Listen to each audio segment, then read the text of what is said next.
ఈ news sponsored by Vaira family restaurant, national highway, Etugunta. నోరూరించే వంటకాలు, అసలైన మసాలా ధమ్ముతో అదిరిపోయే నాన్ వెజ్ రుచులు మీకోసం.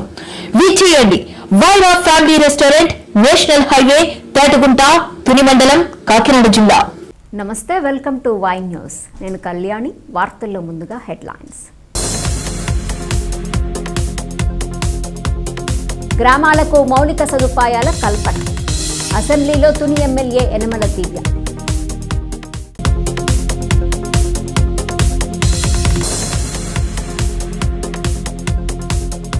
ఏపీడబ్ల్యూజేఎఫ్ చెలో విజయవాడ విజయవంతం. జర్నలిస్టుల సమస్యలపై స్పందించిన సమాచార శాఖ మంత్రి.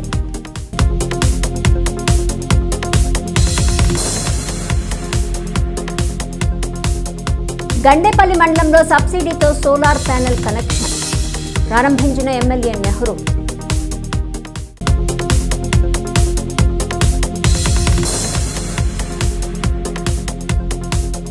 ప్రశాంతంగా కొత్తపల్లి మండల సర్వసభ్య సమావేశం. ప్రధాన అంశాలపై సభ్యులు చర్చ. పల్లె ప్రగతిపై ప్రభుత్వ విప్ యనమల దివ్య పట్టు బిగిస్తున్నారు. తుని నియోజకవర్గంలో తిష్టవేసిన ప్రధాన సమస్యల పరిష్కారం కోసం అలుపెరగని కృషి చేస్తున్న ఆమె అసెంబ్లీ సాక్షిగా ప్రభుత్వ దృష్టికి తీసుకొస్తున్నారు. ఇవాళ అసెంబ్లీలో మాట్లాడిన ఎమ్మెల్యే యనమల దివ్య గ్రామీణ ప్రాంతాల్లో బలహీన వర్గాల లేఅవుట్ స్థలాల్లో రోడ్లు, డ్రైనేజీలు, విద్యుత్, త్రాగునీరు వంటి మౌలిక సదుపాయాల కల్పనకు నిధులు మంజూరు చేయాలని ప్రభుత్వాన్ని కోరారు. కోటనందూరు మండలం అల్లిపూడి, బిల్లనందూరు, అప్పలరాజుపేట, తుని మండలం వెలమకొత్తూరు, హంసవరం, ఎస్ అన్నవరం, తొండంగి మండలము దానవాయిపేట, పైడికొండ, కొత్తపల్లి, తొండంగి తదితర గ్రామాల్లో మౌలిక సదుపాయాల కల్పనపై అసెంబ్లీలో ప్రభుత్వ దృష్టికి తీసుకొచ్చారు. మా తుని నియోజకవర్గంలో కూడా సుమారు చాలా హౌసింగ్ లేఅవుట్స్ ఉన్నాయి అధ్యక్ష. అలాగే బేసిక్ ఫెసిలిటీస్ తోటి ప్రజలు కూడా చాలా ఇబ్బంది పడుతున్నారు అధ్యక్ష. కరెంట్ కానీ, రోడ్స్ కానీ, అలాగే మంచినీరు కూడా లేదు అధ్యక్ష వాళ్ళకి. మా కోటనందూరు మండలంలో అల్లిపూడి, అప్పలరాజుపేట, బొద్దవరం, బిళ్ళనందూరు, అలాగే తొండంగి మండలం వచ్చేసి కొత్తపల్లి, తొండంగి, దానవాయిపేట, పైడికొండ అధ్యక్ష. అలాగే తుని మండలం వచ్చేసి లోకొత్తూరు, వెలమకొత్తూరు, ఎస్ అన్నవరం, హంసవరం లాంటి గ్రామాల్లో ఈ మౌలిక సదుపాయాలు కూడా వెంటనే కల్పించాలని మీ ద్వారా నేను గౌరవ మంత్రి గారిని కోరుతున్నాను అధ్యక్ష. థ్యాంక్ యూ అధ్యక్ష. కాకినాడ జిల్లా గండేపల్లి మండలం మురారి గ్రామంలో 100% సబ్సిడీతో సోలార్ ప్యానెల్ కనెక్షన్లను ఎమ్మెల్యే జ్యోతుల నెహ్రూ ప్రారంభించారు. మురారి ఉప సర్పంచ్ జాస్తి వసంత్ ఆధ్వర్యంలో జరిగిన ఈ కార్యక్రమానికి ముఖ్య అతిథిగా జగ్గంపేట శాసనసభ్యులు జ్యోతుల నెహ్రూ విచ్చేశారు. మురారి గ్రామంలో ప్రస్తుతం 59 కనెక్షన్లు, 59 మంది ఎస్సీ ఎస్టీ సామాజిక వర్గాల వారికి 100% సబ్సిడీతో సోలార్ ప్యానెల్ కనెక్షన్లు వేశామని తెలియజేశారు. ఈ సందర్భంగా జ్యోతుల నెహ్రూ విద్యుత్ మాట్లాడుతూ మిగిలిన సామాజిక వర్గాల ఓసీ వారు 1 కిలోవాట్ సోలార్ ప్యానెల్ వేయించుకుంటే 30,000 సబ్సిడీ, 2 కిలోవాట్స్ సోలార్ ప్యానెల్స్ వేయించుకుంటే సబ్సిడీ 60,000, 3 కిలోవాట్స్ సోలార్ ప్యానెల్ వేయించుకుంటే 78,000 సబ్సిడీగా వర్తిస్తుందని తెలియజేశారు. ఈ అవకాశాన్ని కూటమి ప్రభుత్వం ప్రతి ఒక్కరికి అందిస్తుందని, అందరూ వినియోగించుకోవాలని తెలియజేశారు.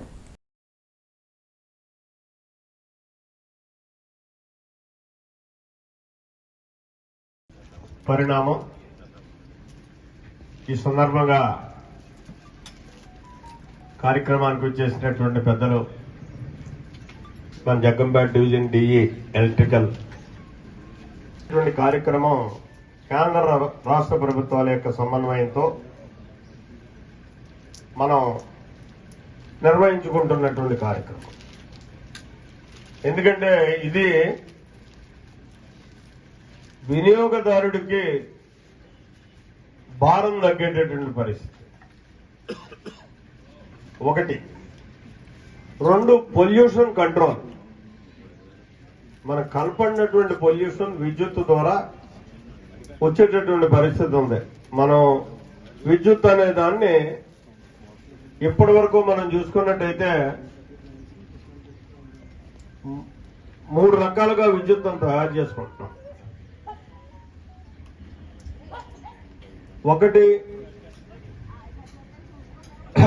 Idol power project. ఈ ఐడల్ ద్వారా పొల్యూషన్ రాదు. అలాగే గ్యాస్ ద్వారా చేసుకుంటున్నాం. దాని ద్వారా కూడా పొల్యూషన్ వచ్చేటటువంటి పరిస్థితి ఉంటుంది. బొగ్గు ద్వారా చేసుకుంటున్నాం. దాని ద్వారా కూడా పొల్యూషన్ వచ్చేటటువంటి పరిస్థితి ఉంటుంది. ఇవాళ పొల్యూషన్ని కంట్రోల్ చేసుకోవాలనుకున్నప్పుడు మనం వివిధ రకాలైనటువంటి వినూత్నమైనటువంటి కార్యక్రమాలని కేంద్ర రాష్ట్ర ప్రభుత్వాలు వహిస్తున్నా. అందులో ఒకటి ఈ సూర్యగర్ అనేటటువంటి కార్యక్రమం. సూర్యరశ్మి ద్వారా మనం విద్యుత్తును ఉత్పత్తి చేసుకునేటటువంటి చాలా రోజుల క్రితం వచ్చినప్పటికీ కూడా ఇది పెను భారంగా ఉండేది. సామాన్యుడికి అందుబాటులో లేనటువంటి పరిస్థితి ఉన్నా, సంపన్నుడికి కూడా అందుబాటులో లేనటువంటి పరిస్థితి ఉండేది. కానీ ఇవాళ ప్రభుత్వాలు తీసుకున్నటువంటి చొరవ వల్ల ఇక్కడ మనందరికీ అందుబాటులోకి వచ్చింది. మీరు అనుకోవచ్చు దీనివల్ల మనకేమొస్తుందిలే, ఇప్పుడు ఇంటి మీద వేశారు వాళ్ళకి 200, నువ్వు వేళ ఫ్రీ దాటకుండా ఉండడం కోసం నీకున్నటువంటి సౌలభ్యాలన్నింటినీ కూడా నీకు కావలసినటువంటి అవసరాలు పూర్తిస్థాయిలో నువ్వు తీసుకోలేకపోతున్నావు. ఆ 200 స్లాబ్ ఏదైతే ఉందో దాన్ని దాటకుండా ఉండాలి అని చెప్పి నీ అవసరానికి కావలసినటువంటి విద్యుత్తు నువ్వు వాడుకోలేనటువంటి పరిస్థితి ఉంది. కానీ ఇవాళ ఇది మరి నీకు నెలకు ఉత్పత్తి అయ్యేటటువంటి పరిస్థితి ఉంటుంది. సగటు మీకు వచ్చేటటువంటి పరిస్థితి ఉంటుంది ప్రతి నెల. నువ్వు అప్పుడు లిమిట్ చేసుకోవాల్సినటువంటి అవసరం. రూఫ్ ఉంటే వాళ్ళందరికీ సోలార్ ఇన్స్టాల్ చేయాలని చెప్పి మన ముఖ్యమంత్రి గారు డైరెక్షన్లో, మన ఆనరబుల్ ఎమ్మెల్యే గారు ఆధ్వర్యంలో ఈరోజు ఈ కార్యక్రమం ఏర్పాటు చేసుకోవడం జరిగిందండి. రూఫ్ ఉన్న ప్రతి ఒక్కరికి కూడా మనం ఎస్సీ ఎస్టీ సంబంధించిన వాళ్ళకి ఈ స్కీము ఇంప్లిమెంట్ అవుతుందండి. మన ఆనరబుల్ ఎమ్మెల్యే గారు చెప్పిన దాని ప్రకారంగా ఈ ఎస్సీ ఎస్టీ వాళ్ళకి ఫ్రీ, ఎస్సీ ఎస్టీ వాళ్ళే కాకుండా మిగిలిన వినియోగదారులకు కూడా మనం ఈ సోలార్ పెట్టుకుంటే గవర్నమెంట్ సబ్సిడీ 78,000 ఇస్తుందండి. 3 కిలోవాట్లకి, 2 కిలోవాట్లకి అయితే 60,000, 3 కిలోవాట్లకి అయితే 78,000 సబ్సిడీ ఇస్తుందండి. ఈ సబ్సిడీని కూడా వినియోగించుకుని ప్రతి ఒక్కరిలో కూడా ప్రతి ఇంటి మీద ఈ సోలార్ ఏర్పాటు చేసుకుని విద్యుత్ గ్రిడ్కి బలోపేతం చేయాల్సిందిగా కోరుచున్నాం. దేశవ్యాప్తంగా మనం చూస్తున్నాం, ఎంతో మంది లాభపడుతున్నారు ఈ సోలార్ వల్ల. ఈ మనకి పవర్ అన్నది ప్రాబ్లం అవుతుంది. ఒకప్పుడు పవర్ కట్లు వచ్చాయి రాష్ట్ర వ్యాప్తంగా అనుకుని మనం అందరం చూసాం, ఆ రోజును చూసాము. దాని నుంచి బయటికి రావాలి అంటే, మనకున్న లిమిటేషన్స్ నుంచి బయటికి రావాలి అంటే అది సోలార్ కానివ్వండి, మరి ఏ విధానాలన్నా మనం దాన్ని స్వీకరించాలి. ఒక భాగంగా అయినందుకు నేను చాలా సంతోషపడుతున్నాను. అలాంటిది ఈ గారి నాయకత్వంలో ఆయనకి ఎన్నో పనులు ఉన్నా సరే, ఇది కొత్త పని అయినా ఆయన చిరునవ్వుతో ఎక్కడ ఇబ్బంది లేకుండా ఆయన అంతా ఆయన సాయం చేస్తూ ఉన్నారు. అదేవిధంగా ఎమ్మెల్యే గారి నాయకత్వంలో ఖచ్చితంగా మంచి క్వాలిటీ పరంగా ఈ మొత్తంలో ఈ పని కంప్లీట్ చేయాలని చెప్పి హామీ ఇస్తున్నాం. మళ్ళీ మీ దగ్గరికి అదే మొత్తం అయిపోయాక మీ దగ్గరికి వచ్చి మీరెంతో సంతోషంగా మమ్మల్ని స్వీకరిస్తారని చెప్పి ఉద్దేశంతో సెలవు తీసుకుంటున్నాం. ఏపీడబ్ల్యూజేఎఫ్ చలో విజయవాడ విజయవంతమైంది. డిమాండ్ల సాధన కోసం యూనియన్ పిలుపు అందుకున్న జర్నలిస్టులు రాష్ట్ర నలుమూలల నుండి వేలాదిగా తరలివచ్చారు. విజయవాడకు చేరుకున్న జర్నలిస్టులందరూ తమ డిమాండ్ల సాధన కోసం శాంతియుతంగా నినాదాలు చేస్తూ బందర్ రోడ్డు నుండి తుమ్మలపల్లి కళాక్షేత్రానికి ర్యాలీగా వచ్చారు. అనంతరం వేదికపై రాష్ట్ర యూనియన్ నాయకులతో పాటు ముఖ్య అతిథిగా విచ్చేసిన రాష్ట్ర సమాచార శాఖ మంత్రి కొలుసు పార్థసారథి హాజరయ్యారు.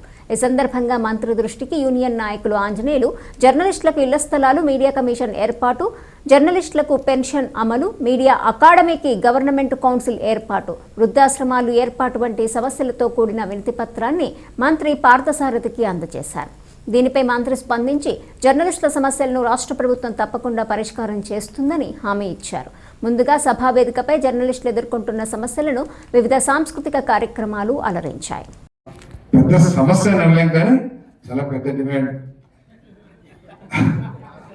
కానీ అందరూ కోరుకున్నది. కానీ తప్పుకోకుండా ఇప్పుడు ప్రభుత్వం కూడా రూరల్ ఏరియాస్లో 2 సెంట్లు, అదేవిధంగా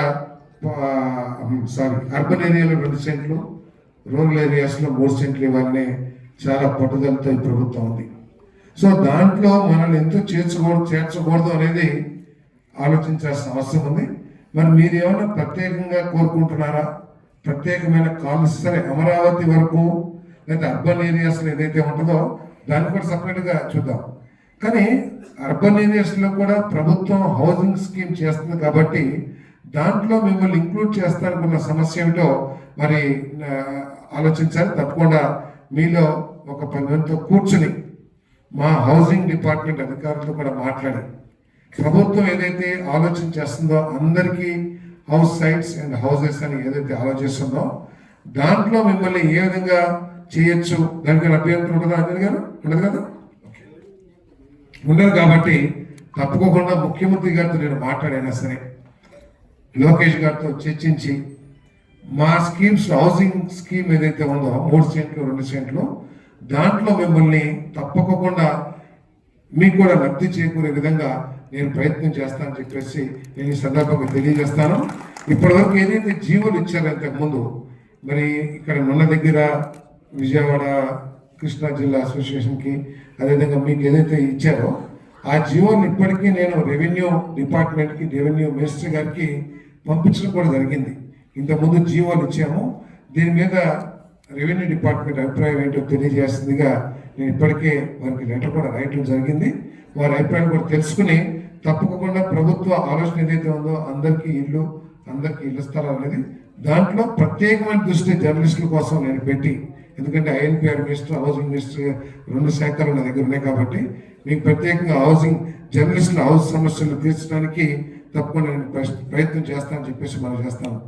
ఈ సందర్భంగా మీరందరూ కూడా ఆలోచించాల్సింది ఏంటంటే తెలుగుదేశం పార్టీ ఎప్పుడూ కూడా జర్నలిస్టుకి ఇళ్ల స్థలాల విషయంలో కానివ్వండి లేదు తక్కువ ధరకు సబ్సిడైజ్డ్ ప్రైజెస్ మీద ఈ గృహవసతి కల్పించడంలో కానీ ఎప్పుడు వ్యతిరేకంగా లేదని చెప్పేసి మీకు మనం చేస్తాను. గతంలో జీవోలు ఇచ్చిన లేదా టిట్కోలో మీకు ఇల్లు శాంక్షన్ చేస్తానికి 100 కోట్ల రూపాయలని ఐఎన్పిఆర్ డిపార్ట్మెంట్కి ట్రాన్స్ఫర్ చేసిన లేదు హ్యాపీనెస్లో మీకు సబ్సిడైజ్డ్ ప్రైజెస్తో ఇల్లు కేటాయించాలని నిర్ణయం తీసుకున్నా అదంతా కూడా జర్నలిస్టు సోదరులకి తోడుగా ఉండాలనే ఆలోచనతో నేను చెప్పేసి కూడా మనం చేస్తాను.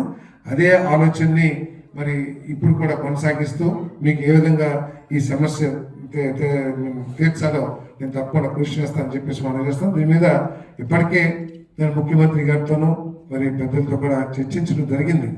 వారు కూడా పూర్తిగా సానుకూలంగా ఉన్నారు. కాకపోతే రాష్ట్ర ఆర్థిక పరిస్థితి నేను మీకు చెప్పాల్సిన అవసరం లేదు, మీ అందరూ కూడా తెలిసిందే. ఇందాక అన్నారు వాళ్ళకి చాలా తక్కువ ధరలకి ఇండస్ట్రీస్కి ఇస్తున్నారు అని చెప్పేసి అభిప్రాయం చాలా మంది ఉండొచ్చు.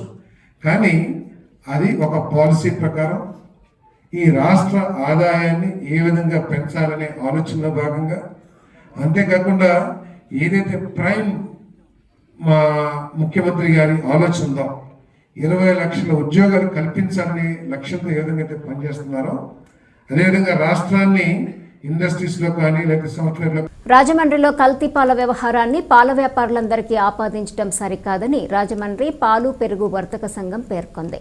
నర్సాపురానికి చెందిన పాల వ్యాపారి తమ సంఘం సభ్యుడు కాదని స్పష్టం చేసిన వర్తక సంఘం అధ్యక్షుడు కల్తీకి పాల్పడిన వ్యక్తిని చట్టపరంగా శిక్షించాలన్నారు. అయితే కల్తీ వ్యవహారాన్ని పాల వ్యాపారులకు ముడివేయటం తగదన్నారు. 10 రోజుల క్రితం జరిగిన గణేష్ అనే వ్యక్తి కల్తీ పాలు అమ్మాడని చెప్పేసి మీడియా ద్వారా తెలియజేయడం అయింది. ఆ సంఘటన తెలిసిన తర్వాత అతను సంఘ సభ్యుడే కాదా అన్న మేము నిర్ధారణ చేసుకున్నాం. అతను సంఘ సభ్యుడు కాదు. అయితే మేము మీడియా వరకు మొత్తం చెప్పడం జరిగిందండి గతంలో కూడా. ఇప్పుడు విషయం ఏంటంటే అతను చేసిన అదే కల్తీ క్యాన్పాలు కల్తీ కలిసిందని అది ఫ్రిడ్జ్ ద్వారా జరిగిందా కల్తీ ద్వారా జరిగిందా అని గవర్నమెంట్ వారు నిర్ధారించారండి. నెక్స్ట్ మా ఇప్పుడు ప్రజెంట్ బయట ఈ కంపెనీ ప్యాకింగ్ ఉన్నాయి కదండి, వాళ్ళు ఏమన్నారండి ప్రైవేట్ పాలు వాడద్దు ఏది పాలు వాడద్దు అని చెప్పంటున్నారండి. ఎందుకని ఆ ఒక్క చేసిన వ్యక్తి పని గురించి ఈ మాట చెప్పడం జరుగుతుంది. కాకపోతే ఇది 1946లో పుట్టిన సంఘం అండి. ఇది 46లో ఈ కంపెనీలన్నీ ఏమి లేవండి. విశాఖ కానీ తిరుమల కానీ ఎల్టీజీ కానీ ఈ తర్వాత తోట కానీ ఏ కంపెనీ అంటే కూడా లేవండి. ఆ రోజుల్లో ఒక పాల వర్తకులు విజయ కంపెనీ ఏ బ్యాటరీ ఉండేదండి. ఇదైతే పాలవర్తులు పోటీ పడి ఈ పాలవర్తులు పోసిన పాలు ఒరిజినల్ పాలకి తట్టుకోలేక ఆ కంపెనీ మూత కూడా పడింది. మూత పడిన తర్వాత మళ్ళీ వైఎస్ రాజశేఖర రెడ్డి గారు కొంత అమౌంట్ రిలీజ్ అయ్యారు, మళ్ళీ రిలీజ్ అయింది. అది కూడా అంతకు మాత్రం నడుపుతుంది. ఆ రోజు ఎంతమంది అయితే నెంబర్స్ ఉన్నారో ఈ రోజు కూడా అంతమంది నెంబర్స్ ఉన్నారు. ఈ సంఘం తయారవడం పుట్టడం సంఘం అంతా కూడా ఏకగా నడిపడి నడక నడిచి ఒకే మాట మీద ఎవరు నడుచుకుంటూ పాల్వర్తులు ఒకరికి ఏదైనా కష్టం వస్తే ఈ సంఘం మాకు పెద్దలు తెలియజేయటం, మీ వల్ల ఇబ్బంది లేకుండా ఎవరికి చేయటం అని చేసుకోండి. ఈ సంఘం ఇప్పుడు గణేష్ సనాతనం కూడా సంఘ సభ్యుడు అయ్యి ఉంటే దానికి కూడా మేము సంఘంగా రూపంగా మేము కూడా బాధ్యత తీసుకుందండి. ప్రజలకు మౌలిక వస్తువులు కల్పించాల్సినటువంటి బాధ్యతను భుజాన వేసుకున్న కూటమి ప్రభుత్వం ఆ దిశగా అభివృద్ధి పనులు చేపడుతుందని అనకాపల్లి ఎమ్మెల్యే కొనతాల రామకృష్ణ అన్నారు. అనకాపల్లి మండలంలో మాజీ ఎమ్మెల్యే పీల గోవింద సత్యనారాయణతో కలిసి అభివృద్ధి పనులకు శంకుస్థాపన, ప్రారంభోత్సవాలు చేసిన కొనతాల అభివృద్ధి సంక్షేమ పథకాలకు సమ ప్రాధాన్యత ఇస్తున్నామన్నారు.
కాకినాడ జిల్లా ఉప్పాడ కొత్తపల్లి మండల సర్వసభ్య సమావేశం ప్రశాంతంగా జరిగింది.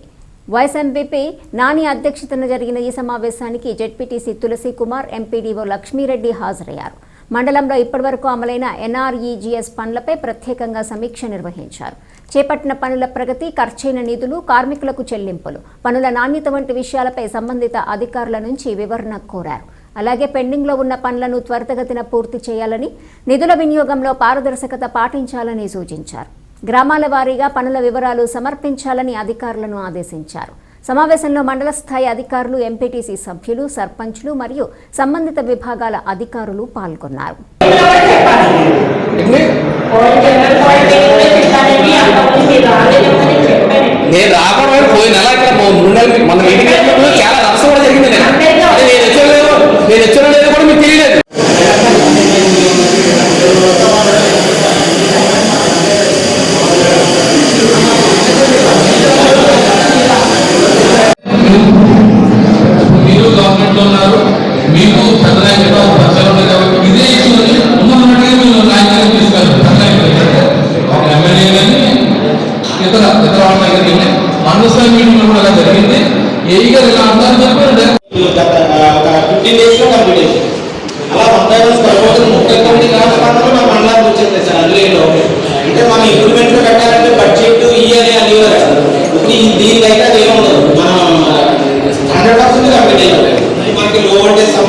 కాకినాడ జిల్లా జగ్గంపేట నియోజకవర్గము మల్లిసాల శ్రీ సింగారమ్మ తల్లివారి తిరునాళ్లు వైభవంగా ప్రారంభమయ్యాయి. 3 రోజుల పాటు జాతర మహోత్సవాలు జరగనున్నాయి. తొలి రోజున అమ్మవారిని ఎమ్మెల్యే నెహ్రూ, జిల్లా టీడీపీ అధ్యక్షులు జ్యోతుల నవీన్ కుమార్లు దర్శించుకుని తీర్థ ప్రసాదాలు స్వీకరించారు. గత 70 సంవత్సరాల నుంచి పూర్వీకుల నుంచి ఆచారంగా అమ్మవారి జాతర మహోత్సవాలు నిర్వహించడం జరుగుతుందన్నారు. ఈ కార్యక్రమంలో పైడిపాల సూరిబాబు, మండ్రు ఎర్రబాబు, సర్వసిద్ధి లక్ష్మణరావు తదితర ఆలయ కమిటీ సభ్యులు పాల్గొన్నారు.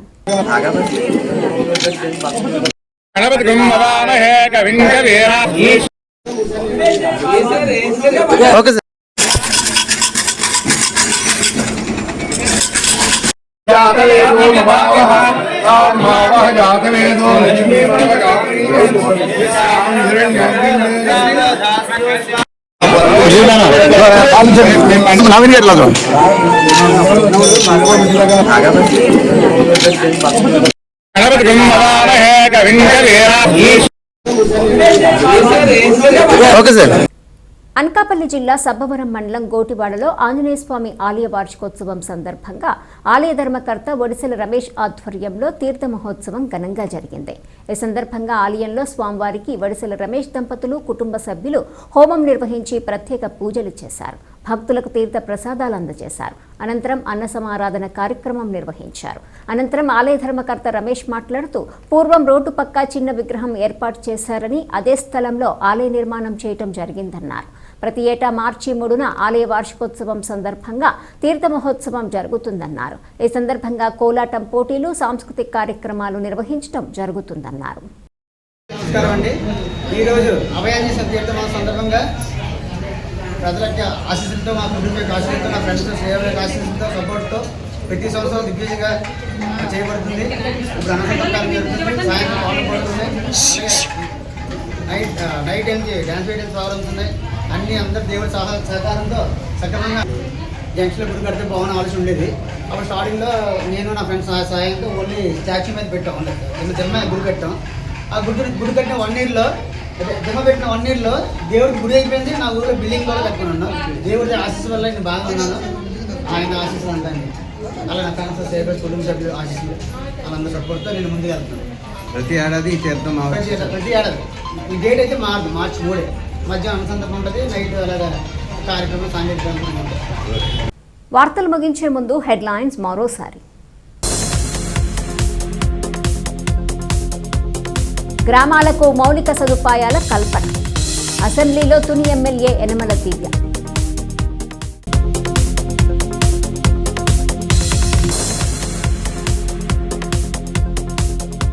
ఏపీడబ్ల్యూజేఎఫ్ చెలో విజయవాడ విజయవంతం.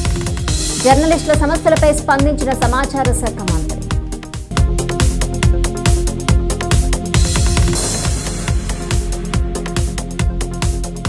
గండేపల్లి మండలంలో సబ్సిడీతో సోలార్ ప్యానెల్ కనెక్షన్ ప్రారంభించిన ఎమ్మెల్యే నెహ్రూ.